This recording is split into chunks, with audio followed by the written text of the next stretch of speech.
Humor, laughter, and smiling are easy actions to add to our lives, and they are cheap antidotes to negativity and difficult circumstances. Consider the following statements. Lord Byron said, "Always laugh when you can. It's cheap medicine." Plato wrote, "Even the gods love jokes." And Dr. Maiden Kateria shared this advice.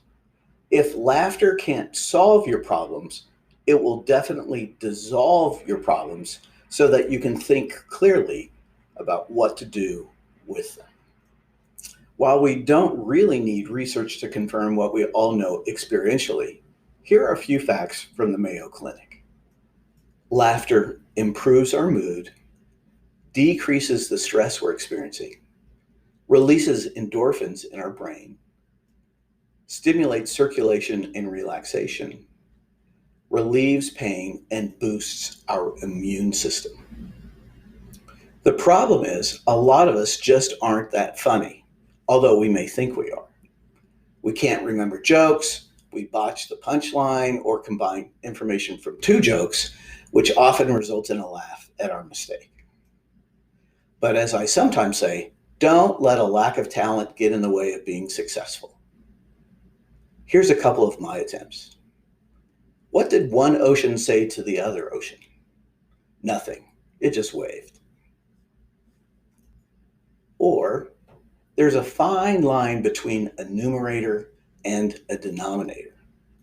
Unfortunately, only a fraction of you will actually get that joke. There are a number of resources available to help you bring humor into your workplace, even if being funny isn't your forte. My team and I have gathered a handful of resources, but there are thousands out there. Two good starting points are to search for clean jokes on the internet and searching for funny pictures or memes on Pinterest and Instagram. And here are some ways you can infuse some smiles and laughter into your workday and with your colleagues. Link to them in an email, either with a subject line of "see this," or add it to the end of a regular work email. Secondly, use some humor at the beginning of a meeting to help start it out with some fun. Or to lighten the mood of a meeting, end it with a cartoon. Getting people to laugh during a presentation is a great way for them to feel positively about the overall presentation. Cartoons are great, but videos are even better. Finally, print a cartoon or joke and leave it on someone's desk. There are a few principles that are important to follow when sharing humor.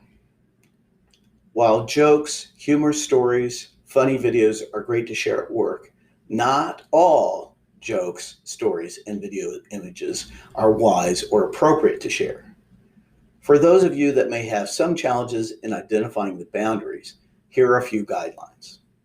Use yourself as the object of humor versus someone else.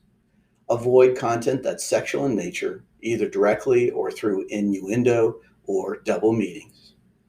Stay clear of using foul language or cuss words, even if some of the word is hidden by the use of asterisks. Don't be condescending towards groups of people. Often, it's wise to try out the joke or show the picture to someone first and get their reaction before sharing it with the whole group. The best principle to use is this. Practice using jokes, humorous stories, and funny pictures and videos more than you do now. And here's my guarantee. Laughing together regularly will create a more positive work environment and create a greater sense of camaraderie among you and your colleagues. As they say in German, ciao.